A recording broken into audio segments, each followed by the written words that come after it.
This is Popular Front, a podcast focused on the niche details of modern warfare and underreported conflict with me, Jake Hanrahan. Today we're speaking to photojournalist Hugh Kinsella Cunningham.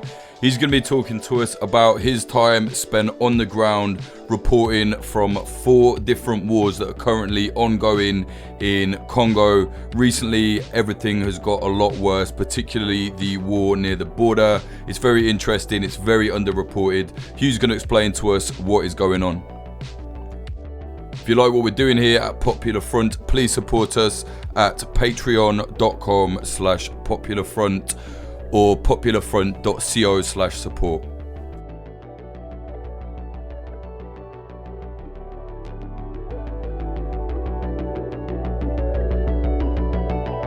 All right, Hugh. So the last time we covered Congo on the podcast, there was about 4 different wars going on at the same time. What's the situation right now? You're out there. I believe things have got particularly worse. What's happening? Well, actually, yeah, I think how I sort of break it down for people is in about 4 different contexts.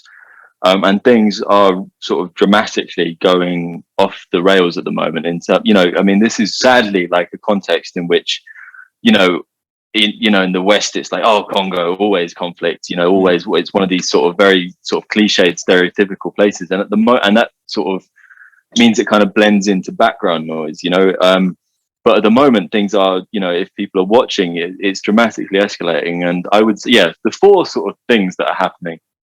There's been a resurgence of war on the border with Congo and Rwanda, which is a really sort of tense border. There's the resurgence of a rebel group called the M23. And this is displacing thousands of civilians. It's more of sort of conventional militaries fighting each other. So civilians aren't necessarily being targeted, but they are being displaced. And then the second, there's been sort of, there was about last month, there was just some of the most intense scenes I've ever seen here, which was thousands of people running down from these villages, these farming communities who live on the border, they're running down away from the fight.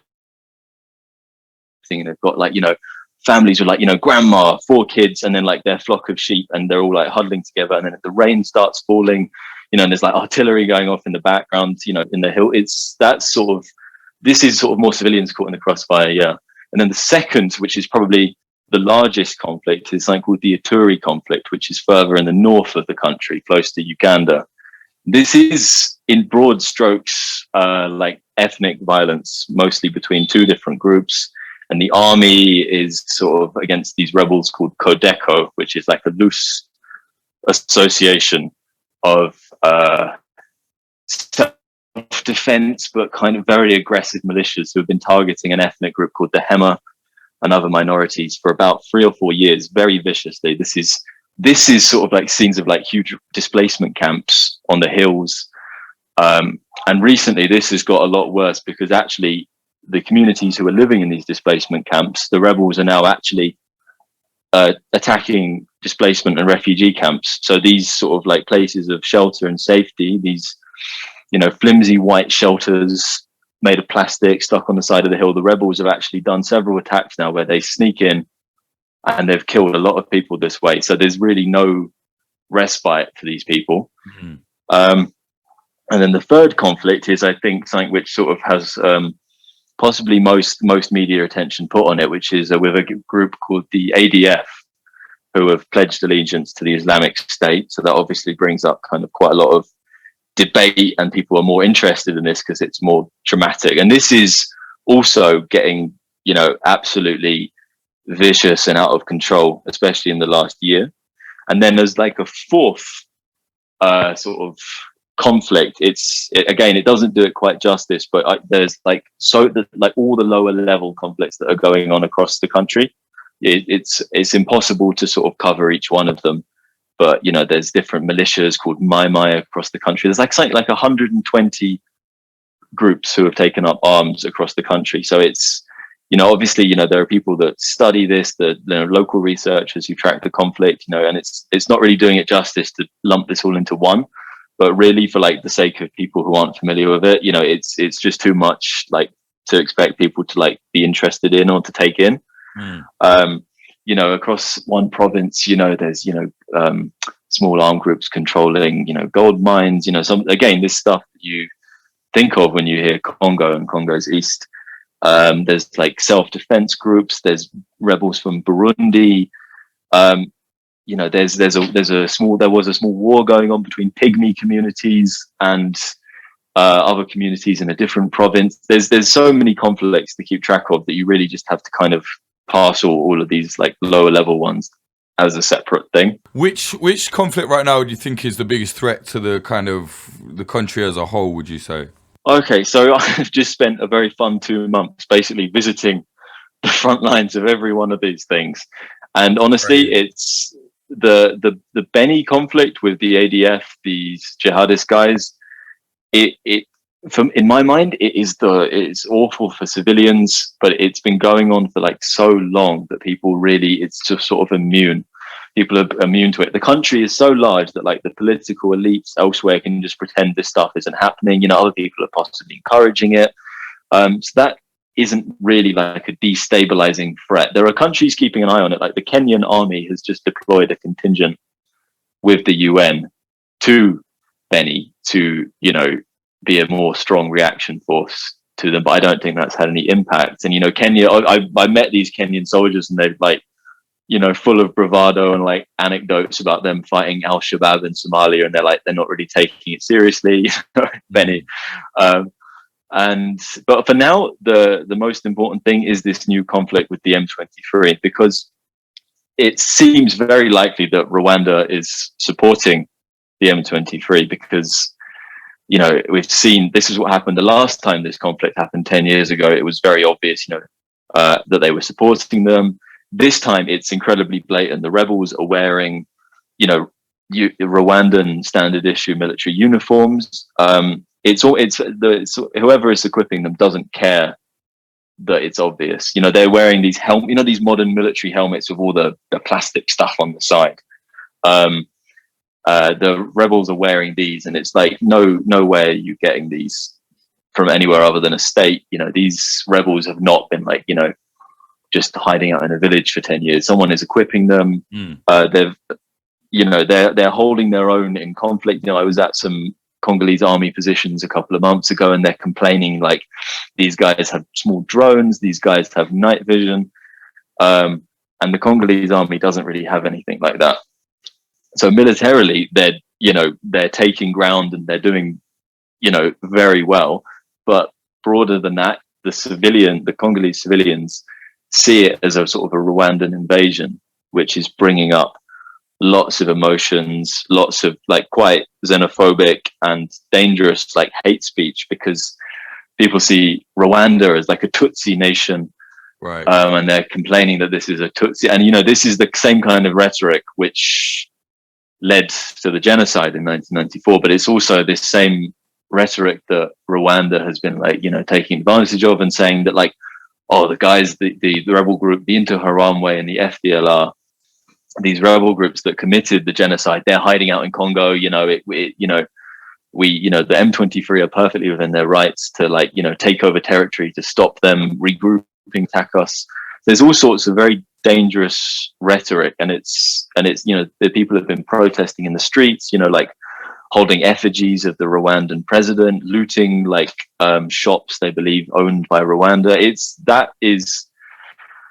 That is probably the biggest worry at the moment. The other conflicts are almost kind of like frozen, and people can sort of just ignore them, and you know, it doesn't necessarily affect the broader dynamics. But this current one could really spiral out of control. And who are the M23? What do they want exactly? This is like they have a very long history. There was once a rebel group called the CNDP, and they were absolutely, you know, huge. They were across East Congo. They were Tutsi aligned. It's a very complicated web of like allegiances, and you know, once they eventually agreed to stop fighting and be integrated into the Congolese army, to be like given the respect, to be given the you know, the place in the national army they thought they deserved, What often happens with the armed groups is that the government doesn't follow through with like what's been promised to soldiers. You know, like, we're going to demobilize you. You're going to get like, you know, you're going to be, you know, not treated as a criminal. You know, you're going to have respect. You're going to be given a place in the National Army. You know, your men will have work. Your men will, you know, everything. And for a select group of this CNDP rebel group, they didn't believe they were the accord they had signed was being respected. So they continued fighting. And then about 10 years ago, they actually took a huge city where I'm based now, Goma in East Congo. And then people sort of took notice of them, like, these guys are a large threat. And then the United Nations mobilized, like, you know, attack helicopters and a special unit to support the Congolese army, and they fought them back. And the M23, they have a very specific, you know, like, they release press statements. You know, they have a spokesman. It's not like, this is like, they're a proper military fighting force. They're not like, you know, ragtag rebels. They're used to, like, you know, working together in groups. They're really quite, you know, they've taken a lot of territory recently, but they believe their ethnic group is under threat. And then within that, of course, in Congo, you get, you know, like the commanders who have their business interests and like other interests like this. It's very complicated, but in broad strokes, they want to defend their community, and of course, make a bit for themselves. Right. So what kind of what does that conflict actually look like on the ground? Like, what kind of attacks are happening? Because you say they're not just like a rebel force; they're clearly like supply. Like, what are they doing exactly? What are they? I mean, quite a lot of how well they're doing is also to do with how badly trained the Congolese army is. Right. So you go, what the Congolese army does on the border, you have lots of these huge, beautiful hills that absolutely kill your quads to walk up. You're just like a sweaty mess at the end. And they have positions on the top of these hills. And the M23, from about November last year, they were doing like sneak attacks in the small hours, you know, killing a few of the guys up there. The rest would flee, and then they'd take their weapons. They were slowly sort of rearming. They were stealing like the heavier weapons, like, you know, rocket launchers and artillery pieces. One position I visited, they're supposed to have killed 40 Congolese army soldiers in a single night, and then made a huge pile of the bodies and shot at anyone trying to retrieve them. The actual, like, and so they're sort of, the huge hills, they've been like seizing the hills slowly by slowly. And when the Congolese army is in like a fight, if they think they're, you know, outnumbered, outgunned, they will just run away. And it's honestly not, you know, you can't blame them, because they're sent up to these, Congolese army is sent, you know, to these positions, into these battles with, you know, barely any ammunition, no rations, no proper equipment, really. And this is a theme you see across all the different conflicts, all the different provinces. So I've been, you know, in like frontline positions in the jungle, where they're like supposed to be like the first line of defense against the jihadist ADF rebels. And there's guys grilling rats for breakfast on a fire, and they've got like, you know, one clip of ammunition each. So, you know, to sort of the army and their sort of lack of training preparation is really to blame for this. And tactics as well. Like, you know, so the other day, 1 month ago, it was 25th of June, there was this huge spate of attacks, which caused this huge movement of civilians. And then I was in town, and we were, you know, heading up north to go and get as close as we could. And the civilians are coming in, and then the Congolese army is like sending columns north, you know, everyone is like out in the streets cheering these guys on. They're bringing out these like ancient, old, like Russian style tanks.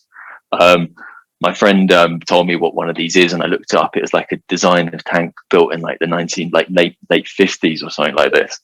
And so they're sending all this like equipment up. Half of it breaks down on the road up to go and see the rebels. Jesus Christ.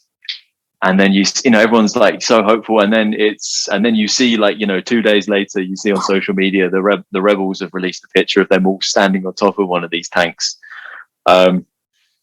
And in terms of actually like sort of seeing the fighting and stuff here, it would be sort of a question of sort of be careful what you wish for, because there's plenty of videos of like the military and like proper action here, and honestly it would be sort of, they're more of a danger to themselves, to be honest. There's like it once the it's actually it almost reminds me of this news you see from Ukraine, that like quite a lot of Russian officers get killed because they have to be at the front to, you know, direct people. So in all this conflict with M23, a lot of sort of colonels, a lot of officers have been reported dead. And so once there's no chain of command, everything breaks down. You see people just like firing their weapons without aiming, you know, they're just firing at anything and then running away. It's really quite intense to see this footage. And honestly, you want to be as far away from that as possible. Yeah. In terms of the ADF and their allegiance to ISIS, how serious are they, like as an operational group?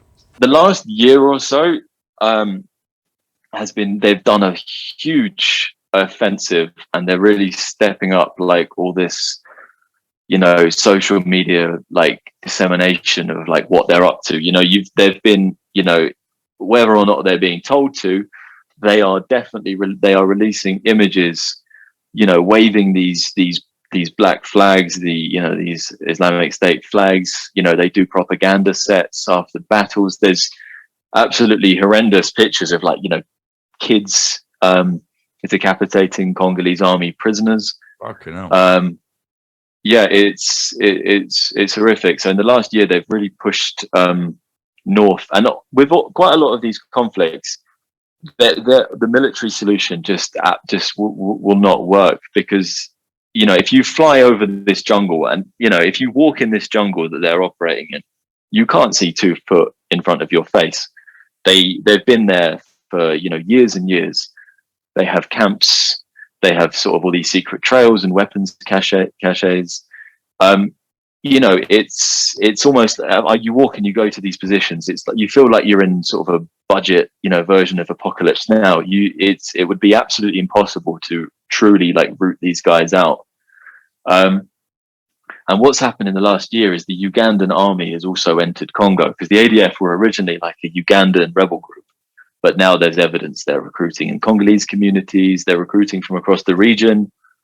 So the Ugandan army is there with a detachment to ostensibly, you know, hunt them and end the insurgency after they set off some suicide bombs in Kampala, the capital of Uganda. But, you know, at this more than ever actually makes them more aggressive. For like the beginning of last year, I had a week-long embed with the Congolese army on these front lines, and this was a very like crazy time.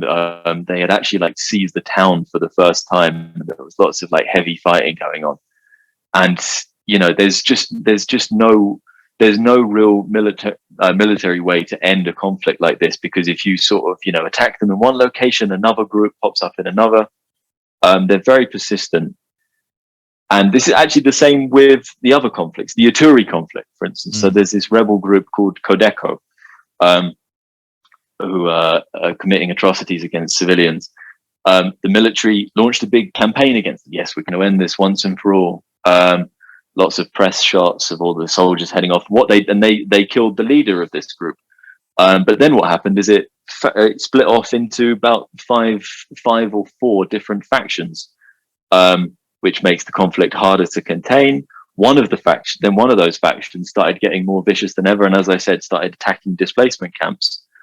So earlier this year, about 50 people were killed in an attack on a refugee camp. Just like random like people, civilians, refugees, just there.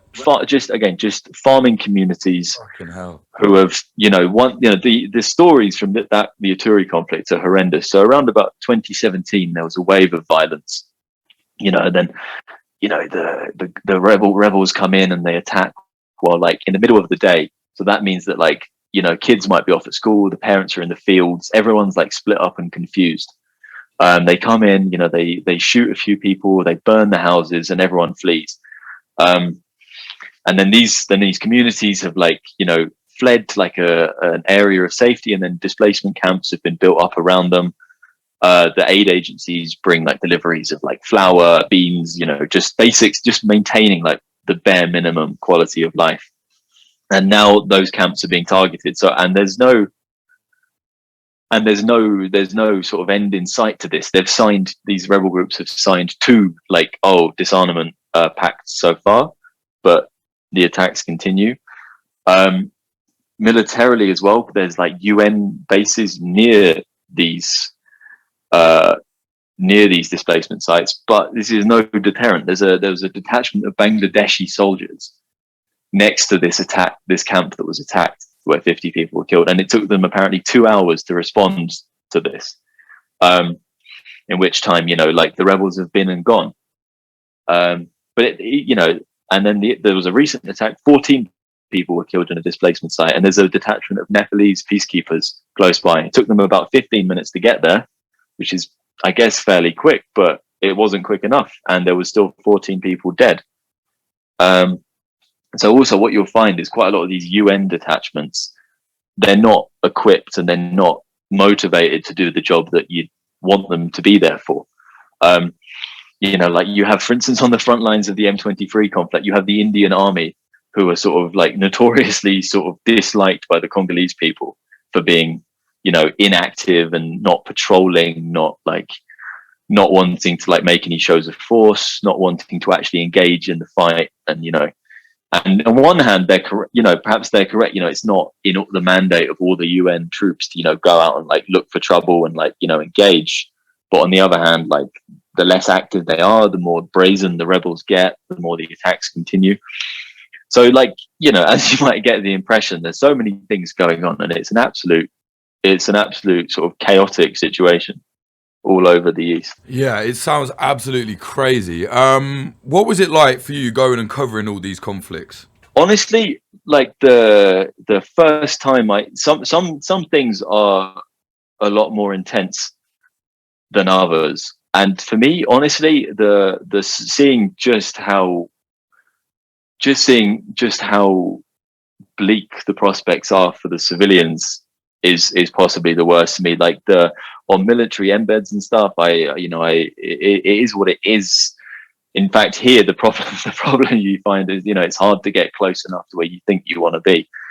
But just seeing that like the conflicts have pushed thousands of people into just hopelessness is so intense, and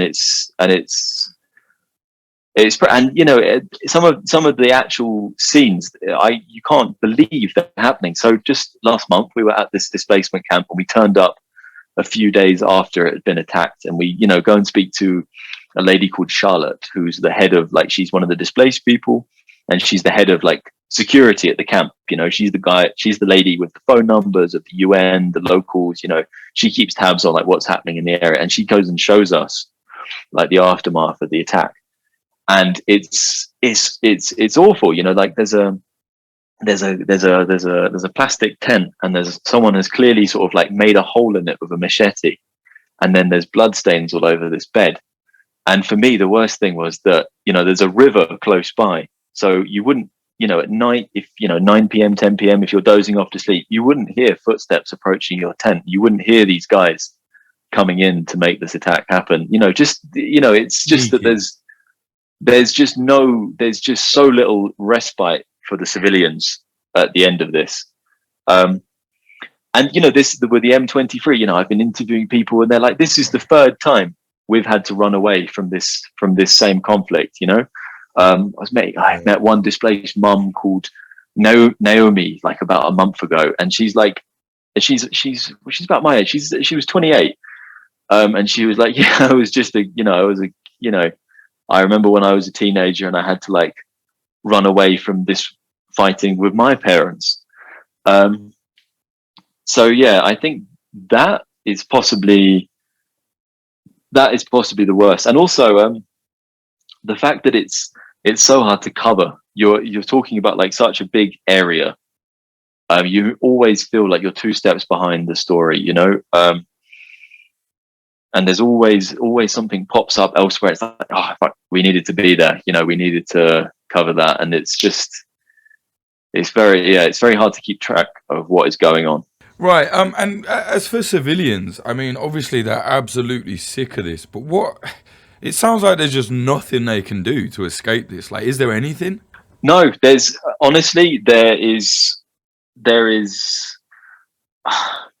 some of the conflicts, you know, it's been going on for so long. People are almost like, you know, ready. They're just, it's resignation. So what you if you're a civilian living in like a zone close to where the ADF work, or like where the Codeco are operating, or you know, something like this, what people do is they'll leave and they'll go back to their like abandoned village, like a few hours walk away, and then they'll spend the day farming there, and then they'll come back. So but every time you do this, it's a complete sort of gamble that you might bump into the rebels. And you know, in certain areas, this means, you know, in Ituri, for instance, with the Codeco, it means that, you know, there's more likely to be sexual violence. You know, they will rape women they've caught farming in their fields. Sorry. With the ADF, however, it's more likely to be kidnapping or execution. So basically, civilians are just kind of caught between, you know, the need to, you know, you have to farm, you have to go and collect your crops, otherwise you and your family are going to starve. And it's every day is a complete gamble for your life like this. And it's there's and this is with the ADF especially, they're getting more and more adept at using explosive devices. So what will happen if they've you know, done a sort of a small campaign in an area, if they've like torched a few villages, if they've been on the offensive in an area, they'll leave booby traps, they'll leave small like improvised explosive devices, and this is mostly meant to stop the Congolese army pursuing them into the jungle. And it works because, you know, even if they get there like, you know, a few hours after the attack, you know, the Congolese army patrol is not going to want to follow down that path, because, you know, odds are there's going to be a tripwire and someone's losing their legs or worse. But mostly what will happen is civilians will trigger these. So when, you know, this offensive last year, they were operating in the close to the mountains where you can grow coffee and cacao, and you know, it's amazing place. It's so beautiful, and it's nice and high up. So all the the crops love it. Like you can get really tasty coffee, you can get amazing chocolate growing up there. So when all the farming communities returned after the end of the fighting, the groups, the little cells who were doing this moved away. You know, you had a huge spate of injuries from explosive devices.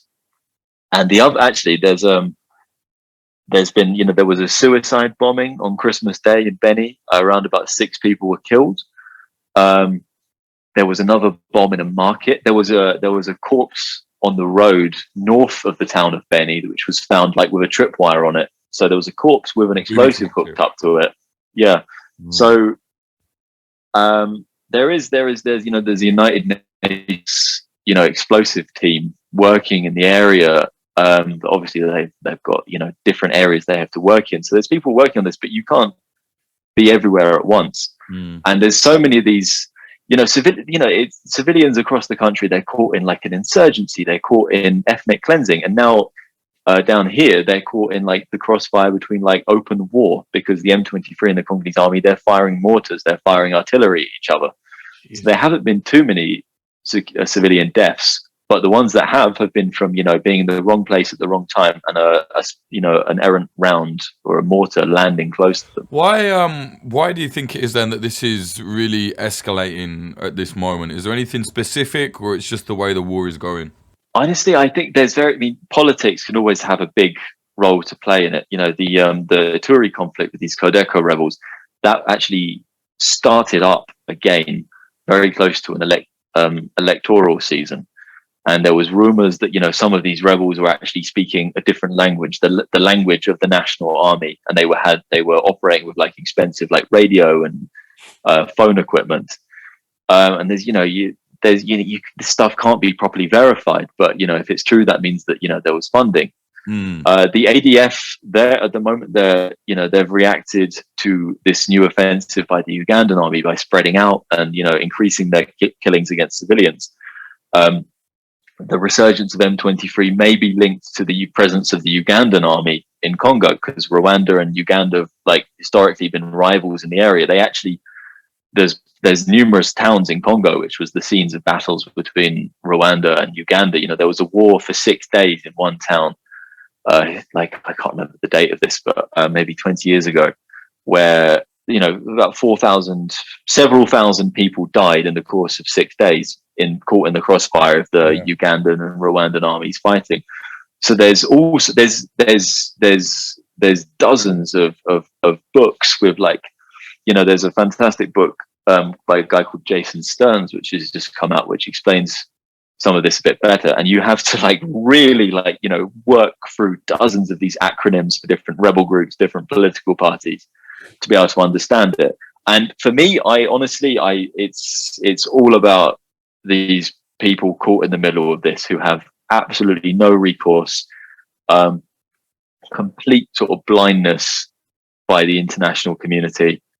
And, you know, several of these conflicts, it doesn't seem like there's going to be any end in the next few years. Yeah, why is that? Is it just like, I mean, in generally, I mean, it's the only place I haven't been to report on war, like the only region is Africa, because trying to sell a story in Africa, like when I was a freelancer, was like fucking impossible. You know what I'm saying? Like very, very difficult unless you're already there. So even within like the kind of niche sphere of war reporting, I remember like anything from Africa was very difficult. But Congo, like, it seems like no one cares. Like, why is it just so, you know, so just not on anyone's radar? Well, I've got lots of my own opinions about editors and stories from here. Me as well.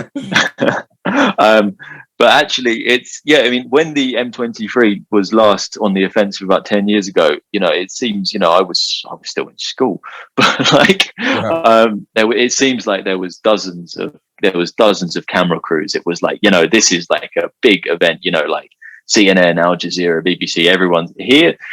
I don't think it's just not popping up. People sort of accepted it as like a steady state of like, this is just the way things are. And conflict coverage is actually pretty rare. What you'll see in like quite a lot of articles is, you know, these taglines where it's like, oh, you know, Congo is normally seen through the lens of conflict, but actually barely anyone does report on the conflict here because no one publishes work like this.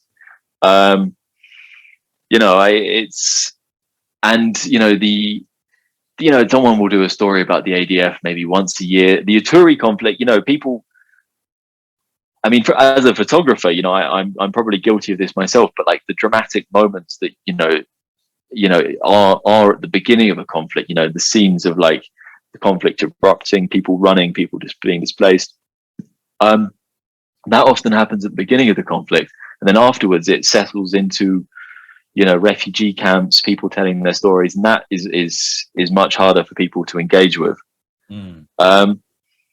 Yeah, but honestly, it doesn't, just because people aren't paying attention, it doesn't mean that it's going away. Like you know, this last year with the ADF, they've been setting off, you know, explosive devices in Kampala. They foiled a plot, most likely also by them in Kigali, the capital of Rwanda. There's a new United Nations intelligence report about some of their activities. They've been pulling in recruits from across the region. Last year, I was at one of these positions on the front line, and this Congolese army sergeant gave me this like fantastic like acting display of the time they captured this recruit from the Central African Republic. You know, complete with like, you know, sort of begging for surrender. I was like, this is the strangest day of my life. But you know, these conflicts aren't going anywhere, and they're displacing more and more people. Yeah, it's incredibly sad. I mean, we've been looking into, with Popular Front, about doing a documentary out there. And one of the issues I did find, though, it seems to be very expensive to work out there. I don't know if that was just who I was talking to, but I was surprised, you know, like it seemed just an expensive thing to do. It depends. You have to work as a journalist. There is a flat fee you pay for a media accreditation every year. And I'm able to be based here and make a living because I'm a photographer and I take pictures for the organizations working here, like the humanitarian organizations like Save the Children, World Health Organization. That is principally how I make my living. Yeah. In terms of reporting, so it depends. You've got to get to some of these places. You can't move to some of these places without a 4x4 because the roads don't exist. You have to have a Jeep, possibly two Jeeps to pull one out of the mud if you get stuck, which happens quite a lot. But and logistically, it's reporting on something. It takes a long access is almost impossible. Like the Congolese army, they don't want you to be at these places. They don't want you to see what's going on. The United Nations as well, it's incredibly tricky to actually see what you want. And when you do, sometimes the amount to get like that one photo I want to get, there's 20 images of just absolute nonsense. And some of these troops, you meet them and you realize like they're just not, you have this image in your head of like peacekeepers, these guys wearing these blue helmets as like, being committed to the job or whatever. And then you see some of these guys and, these guys are like taking selfie. I visited some Congolese army positions and there was a detachment of UN soldiers there from the Indian army. And these guys are like, these guys are just absolutely inept. They're taking selfies in the trenches. And people, and like there's the language issue as well. So each United Nations outfit is given a translator to communicate when integrate them with like Congolese army operations in the area. The Congolese army officer is supposed to be able to call the UN via the translator and say, there's an attack happening in this direction. Could you send ammunition? Could you send water? Could you send a few of your armored vehicles to look intimidate? And I think possibly one of the most painful conversations I've ever been witness to was in this frontline position, listening to an Indian captain trying to explain to a Congolese army colonel that he wanted to like do a training exercise with them. So he goes there and he's like, coming via the translator, I want to put light in the air for him. And the translator is absolutely just can't understand what this means because he doesn't speak very fast Indian English. He speaks, simple, good, clear English. He doesn't understand this. And this conversation goes back for about 30 minutes while the Congolese army guy is trying to understand what this Indian guy means by like light in the sky. And they finally discover the right word for flare. And at the end of this actual 30 minutes, the Congolese army guy goes, no, don't do that because we like to fight in the dark anyway, integrating these units. And he's calling this UN guy an idiot because he's saying if you fire a flare above us, they're in the trees, they'll see us. We don't want this. So it's just the little examples like that bring home how just complicated and just absolutely just the working arrangement. The UN has dozens of different contingents from across the world, and like integrating that as some sort of like coherent deterrent to the armed groups is basically impossible. And some of the more serious ones, the M23 most likely shot down a UN helicopter a couple of months ago. It was last seen doing reconnaissance over one of the M23 positions and reported being fired upon, and then it crashed. A few years ago the ADF overran a UN position and they I can't remember the exact death toll, but it was one of the most deadly attacks in the UN's history. They overran this base. They killed a good percentage of the Tanzanian soldiers there and wounded the rest. The UN in most areas is overstretched and not up to the task at hand. The Congolese army is also, the Congolese army is most likely in some of these areas outnumbered by the rebel groups because it's in, the figures, their troop figures, stuff like this. It's all inflated because that means commanders down the line are claiming salaries, and that's why, troops don't have night vision. They don't have rations. They don't have ammunition because that money has found its way elsewhere, which means they're isolated and they're vulnerable and they don't want to fight. And this is also a bit sort of morally tricky because one of the largest, if you look at the statistics, one of the largest, one of the largest, how would you say this? Like the group who is responsible for the largest violations again, of human rights, crimes sexual violence, etc., is the forces of the state, the army and the police or whatever. So it's very hard to square away having empathy for these guys. But when you go to these positions and you see these these 18-year-old kids from the other side of the country with like this lost look in their eye, like they're having to man these forlorn, muddy trenches against some of these opponents, you feel very sorry for them. And you also find that, the best equipment, like the heaviest equipment and the deterrent, the equipment that would actually be a deterrent against these armed groups is kept for the president's guard. It's not given to the regular army, because that's, that equipment is reserved for the presidential guard to maintain power. And that means that, it's taken months for artillery and rocket launchers to be given out to the guys on the front lines of the M23 conflict. It sounds just, I don't want to be defeatist, but it sounds like this is just impossible to get to any kind of resolution. Well, they did before the M23 the two things put them into place last time, a very well put together UN offensive where they used attack helicopters. They gave the Congolese army logistical support and they pushed them back. And at the same time, international donors, the British government, the American government, the people that basically fund aid programs in Rwanda, lobbied politically and said, we know you're supporting these rebels, and they withdrew support, and the M23 were pushed back and they were irrelevant for about 10 years. There have been successful demobilizations in the past, but it has to be, followed through. I've been to some of these places where they demobilize former soldiers, and it's a joke. They'll give a former rebel a few weeks of carpentry training where he goes to a workshop, learns how to use basic masonry tools and stuff. But after that, there's nothing. There's no way for him to maintain a life, and that's in the best case scenario. So what's happened, a few times is people have, armed groups have handed their weapons in. They've gone to demobilization camps and they've been appalled at the conditions that, this is not what we were promised. And they've gone back to the bush and they've taken up arms again.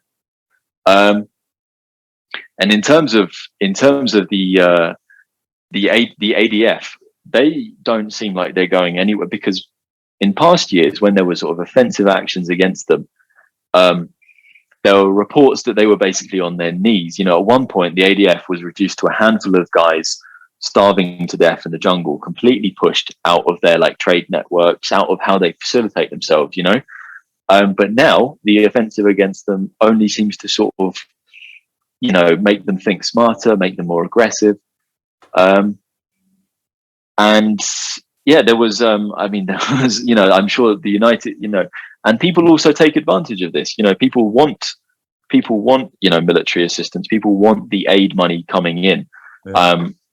Congolese army will often push the line. These are very aggressive jihadists as much as possible, because, you get, there's a lot of, and that attracted the attention of the American embassy. And, there was actually an American military team in the east of Congo, scouting out the area.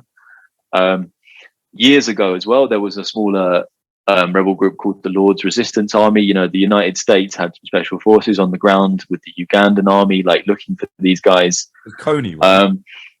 Yeah, this warlord who was the focus of the social media campaign back in the day. Yeah.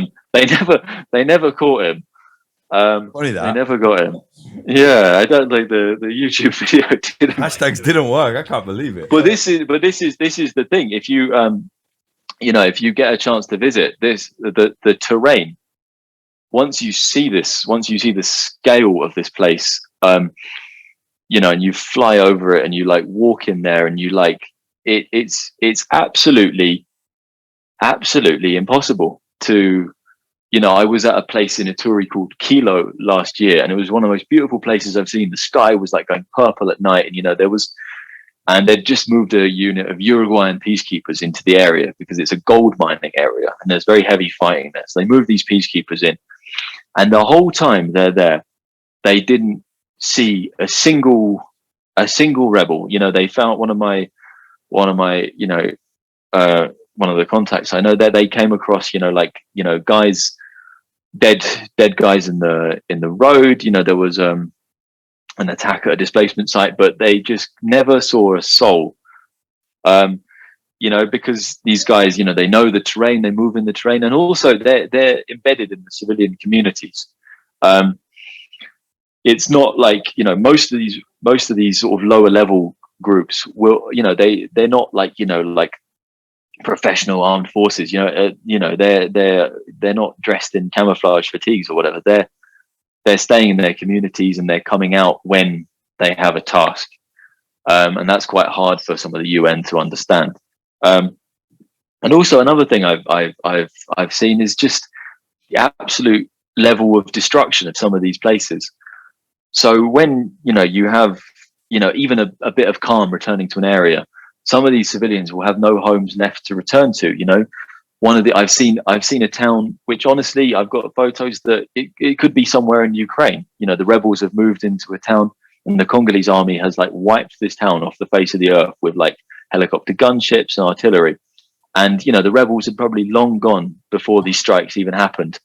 But where do the civilians return to? They've got absolutely nowhere left. And that is the case in different locations as well. There's burnt down villages. It's quite hard to understand how people can keep going, but they do. And there's a sort of a real resilience in the civilian population that I don't think you're likely to see anywhere else in the world. It sounds really just extremely brutal for anybody trying to survive there. How do people just get on in these areas? Is there any like respite for them? Like, is there any kind of life for the civilians that are stuck in these areas? Honestly, one of the most like just one of the like my favorite like little things I've ever just randomly come across. Well, life just goes on. I was in one town in a province called South Kivu, and I went to this town called Walungu.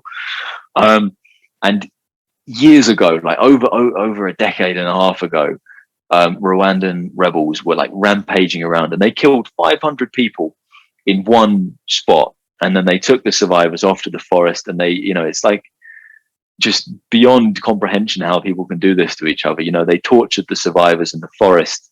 And this is, some of this stuff is it again beyond comprehension. The people are wives are forced to like watch while their husband's head is cut. It's absolute just horrors. Yeah. And in front of a memorial to this thing, you just randomly hear people singing, and there's a random wedding just comes out of nowhere.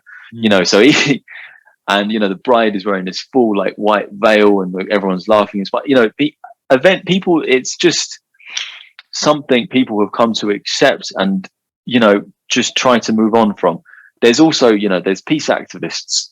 What I'm working on at the moment is a story about peace activists across East Congo. And what they're, some of these people are trying to create accountability. So there's a network of women lawyers.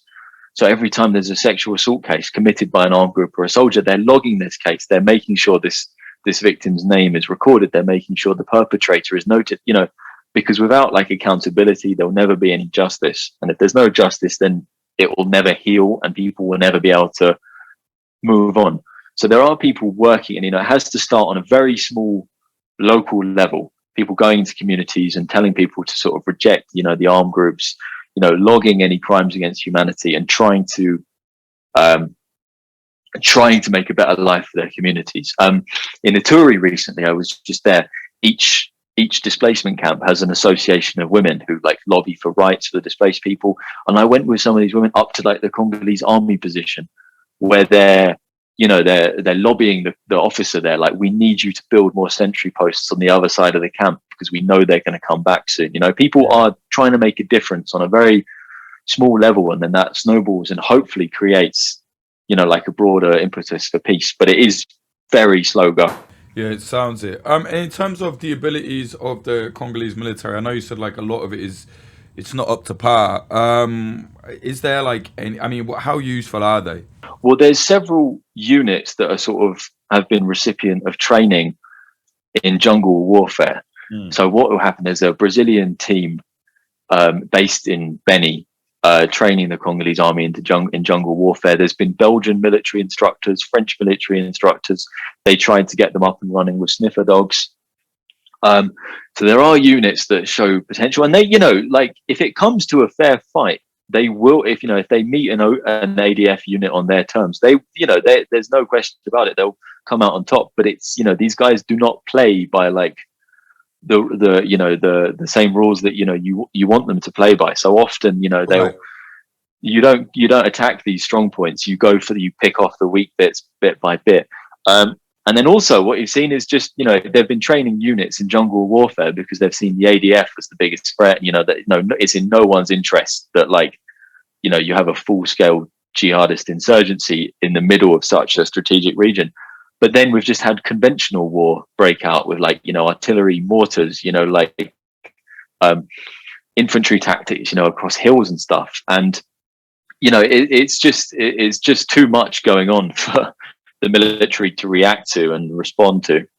Yeah, that's it, right? It's like, all the training in the world, you're talking about 4 different wars. You've got like insurgents, you've got regular military. It just sounds like they're kind of, like they're under threat from every direction. Absolutely. And it's, again, back to the logistics, the terrain, like walking across these hills, nothing is, so many of these places are like, half a day's drive on a terrible road. There's not enough vehicles.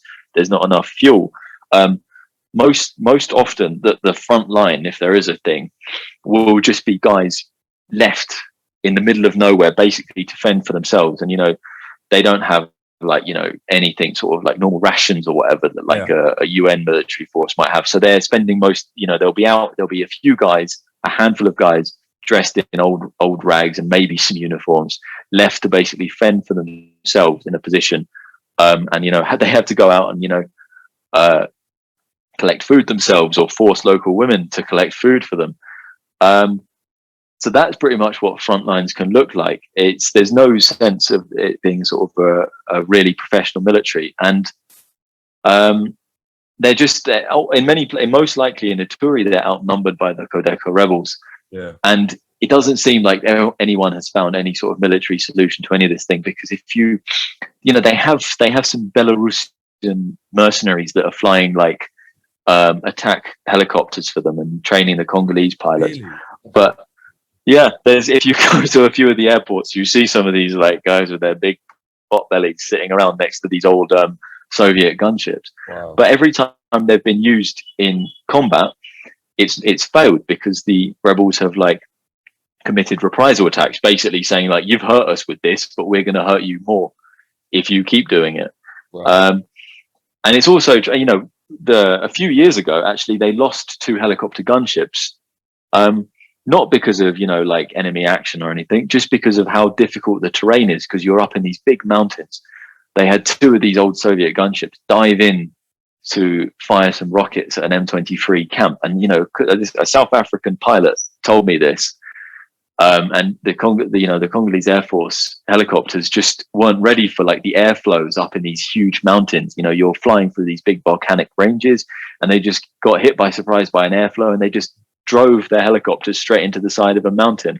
So, it's not just military action, it's the logistics, it's the terrain, it's all everything is working against them, and it's very hard to see. It does sound like it's a lot of it is the terrain, a lot of it is the situation, but also there's kind of a lot of ethnic situations, right? So a lot of ethnic battles in the country still. Do you see any of that? Is that still I guess, is that still as much a motivator? You know what I mean? It can be. There was one of the ADF's worst attacks in recent times was last year, and they sent an aggressive sort of group to splinter off and start an offensive in a new direction. And what they did is they co-opted some of the locals and they turned them against each other. Because there's so many of these existing issues, and it's mostly between groups that have roots in Hutu ethnic groups and Tutsi groups. So if there are people who believe that this is their land, this is ours, these people are outsiders, people have been using these the ADF were using that to their advantage, and they recruited a new group of these guys to commit massacres for them. At the moment, as I said, like people are the M23 violence. It's really hit an emotional chord of a lot of Congolese civilians that the other violence just hasn't, because they see, despite the fact the M23 is not killing as many civilians as the ADF or Codeco or anyone else, they see it as like an attack on territorial integrity. These Tutsi rooted armed groups are coming for us, and they're coming for our land.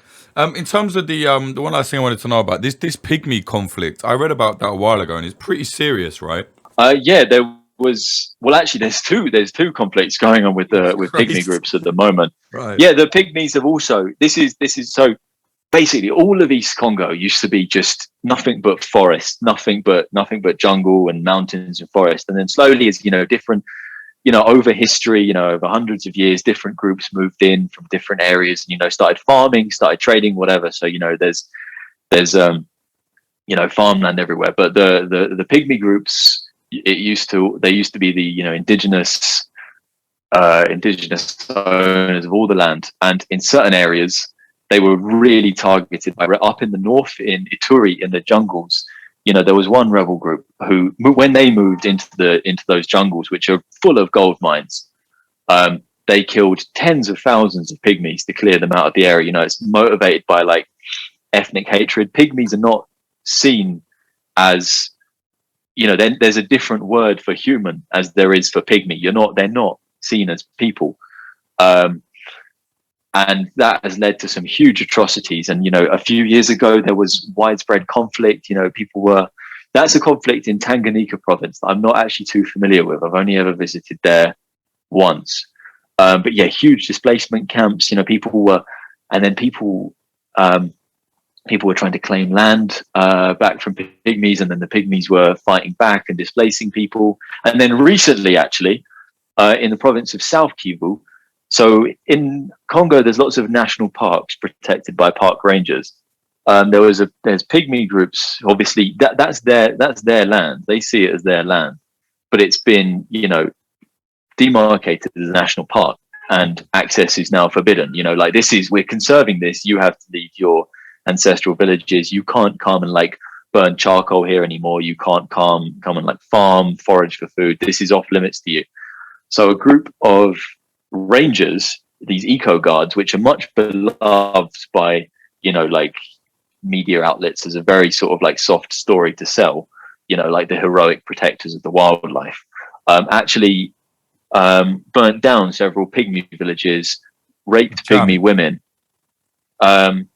and displaced all these communities. In I think this was last year. And it's been going on for a long time before that. And that conflict, that basically attracted absolutely no attention whatsoever. I didn't know. And it was, and that is very serious, because what you then have is all these international organizations fund these rangers, these conservation areas. You're often in Virunga National Park. You'll see these guys who protect the mountain gorillas are better equipped than any Congolese army soldier. They've got bulletproof vests, which barely any Congolese army soldiers have. Right. These guys are international darlings. The money comes in from the different embassies. So the conservation program in South Kivu had funding from German sources, and training. They get these eco guards full on military training. They teach them how to use big PK machine guns, and these guys went and displaced pygmies from their ancestral villages and burnt them to the ground, and gang raped indigenous women. Oh. So again, there's all these smaller conflicts going on which never really attract big media attention. But if you peel back the first layer, there's so much tragedy going on. Yeah, no, I gotta say as well, really impressed with your work, man. Not only your photos are incredible, but so few people are really covering this like you are, I think. Where can people find your work and interact with you if they want to? I mostly just post my work on Instagram at the moment. So if you have like a little link to that, that would be better than any Twitter or anything. But yeah, there's a few. There's a few international correspondents based here, and there's also like a very committed like local set of journalists taking pictures and filming. And they're like, there's possibly less than 30-20 people covering this conflict, but people are doing a very good job. And no one, it's again this thing, no one can say the information is not there, because even if like a single civilian is killed out in what, that will be recorded by local journalists, international journalists. Yeah, so people can't feign ignorance, really. Yeah. And sorry, again, your Instagram and all that?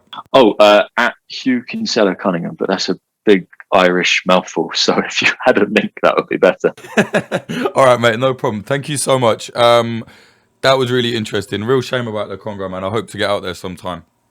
But yeah, if you're like interested in more of this stuff, I've been working on a thing for National Geographic for about past few weeks, which should hopefully be out in the next couple of months this year, which is going to take people through all the different conflicts happening, and also more importantly, meet people, and specifically women, working on like actual like actionable roads to peace and working to support their communities through this. So hopefully that's of interest. Brilliant. When that's out, share it to me, and we'll put it all on our social. Thank you very much, mate. Yeah, perfect. I know it's a hectic situation out there, but really appreciate it. That was Hugh Kinsella Cunningham talking to us about the 4 ongoing, brutal and largely underreported wars currently in Congo. If you like what we're doing here at Popular Front, please do consider supporting us at patreon.com/popularfront. We do not accept corporate funding from anybody. That is the only way we stay afloat. Well, Patreon and the merchandise. If you want to get a nice t-shirt, popularfront.shop. But yeah, support us, patreon.com/popularfront. There's loads more extra content on there for you for as little as $5 a month. It's really not a lot to keep things moving forward. The more people there are, the more we have on Patreon, obviously the more we can do. And I think it's been very clear as the Patreon increases over the years, we've done a ton more stuff. So yeah, patreon.com/popularfront or popularfront.co/support. Thank you to the sponsors this episode. They are Oracle Coffee Shop in Portland, Oregon, USA. They're an independent coffee business selling only fair trade products. See them at 3875 South West Bond Avenue, 97239. They are Grindcore House, a pair of independent coffee shops in Philadelphia, USA, one in South, one in West. Find them on socials at Grindcore House. And also Propagandopolis, an outlet selling and writing about historical conflict propaganda from around the world. You can buy prints at propagandopolis.com. Use the promo code POPULARFRONT10 for 10% off. On Propagandopolis, there is a poster on there. It's the poster for our new documentary, Frontline Hooligan, a documentary that shows the life of anti-fascist football hooligans in Ukraine who are now fighting the Russian invasion. The poster looks extremely cool. It's by our guy Adam Doyle, or Spice Bag, as some of you will know him. Yeah, you can get that poster. I think it's 10 quid, 15 quid maybe, 15 pounds, I'm not sure. I can't remember, but yeah, one of those two. And all of the profits go to Hoods Clan, the anti-fascist football hooligans in question. They need money for medical supplies. They're trying to help civilians with an ambulance, I believe. So yeah, definitely check that out, propagandopolis.com. If you want to follow us on social media, Instagram at popular.front, Twitter at popularfront_. Subscribe to our YouTube, youtube.com/popularfront. YouTube is censoring us very heavily right now, age restricting our documentaries, actually going against their own guidelines. I've looked into it and spoken to people that would know there, so they're actually going against their own guidelines by doing this. But that's the way it is. We live in this fucking tech censorship hellhole world. So there you go, youtube.com/popularfront. Oh yeah, and in a bid to drive traffic to our YouTube, actually, we got a TikTok account. Now I was always like, fuck TikTok, like it's for kids. But actually there's a lot of people on there, and there's already a load of Popular Front content on there already. I didn't realize. So we set up a TikTok just to basically Try and get people to see the footage, go, who's this, and then go to our YouTube. It's tagged on everything, all of our YouTube addresses on every video there. We just post up our own like clips from our documentaries, stuff like that. If you've got TikTok, go on it. It's I believe the handle is at popular.front, so it's like the Instagram. So yeah, tiktok.com/@popular.front. Share our videos, whatever, help it spread. We're not really active on there, but yeah, like our stuff is on there, so yeah. If you want to listen to the music of Popular Front, you can now do so on Spotify. So if you look up Sam Black PF, that is the artist. Obviously the music is by Sam Black, our music producer. Listen to his music at samblackpf.com to see all of his stuff. But on Spotify and Apple and everything now, Sam Black's music is on there. Slowly it's uploading. We're using a service called Ditto Music, which is an abomination. It's awful, but it is slowly getting up there. So yeah, I think the Plastic Defense soundtrack is up there.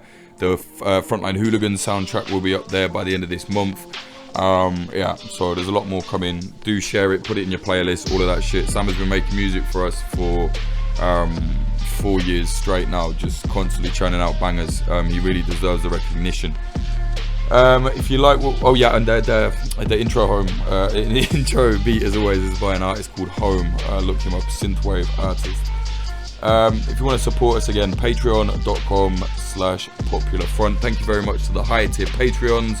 They are Wizard Actual, Claire Hoffbauer, Benjamin Topper, Chongus Bongwater, Cameron Collins, Nutty, Q Loves Cake Farts, Nicholas Blomberg, Matthew Diffley, Noah Schmidt, Jane Millerchip, Claire, Liana, Sean, Christianovich, NTHG, Ethan Zwick, Champagne Anarchist, Elise Middlefar, David McManus, Joaquim Williamson Holt, Udoye Travis, Ikta K, Tom Petrie, James Leons, Lisa Milgram, Bradley Davies, No Dogs No Amsters, Brendan Crave, B, Drift, Pete Hesher, RX, Tiki Lover, Cherry, Ben Marshall, Dallas Dunn,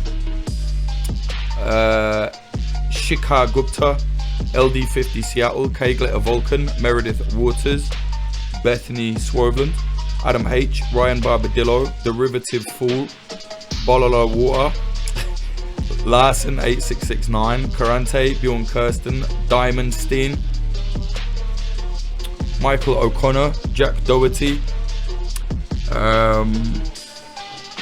Nicholas Butter, JD, Jav, Ian Froese, James Cully, Anil Dingus, Tynan Daly, Ethan, Shanklin the Painter, Fitzmadrid, Ed Coulthard, Mike Barone, Ben, Scott Hopton, Liam Williams, Chris Cusimano, Degenerate Zero Alpha, Giorgio Arani, DR, Trey Nance, Amy R, Rubicon, Frank Austin, Amelia Me, Nawaiz, Nate Van Dor, Christina Rivetti, Freya Northman, Noah, Andrew Hurley, Vida Provost, Brian McLaughlin, Tom Lochrin, Young Wasabi, Tony Bin, Adam Bergsnyder, JL, Stephen Davila, Dan Dunham, Fletcher, Chad Walker, Diana Gorvanek, Lawrence Abrahams, What Bitcoin Did with Peter McCormick, Christopher Martin, Ryan Sandercock, and Maurice Zumble. Thank you all so much for supporting.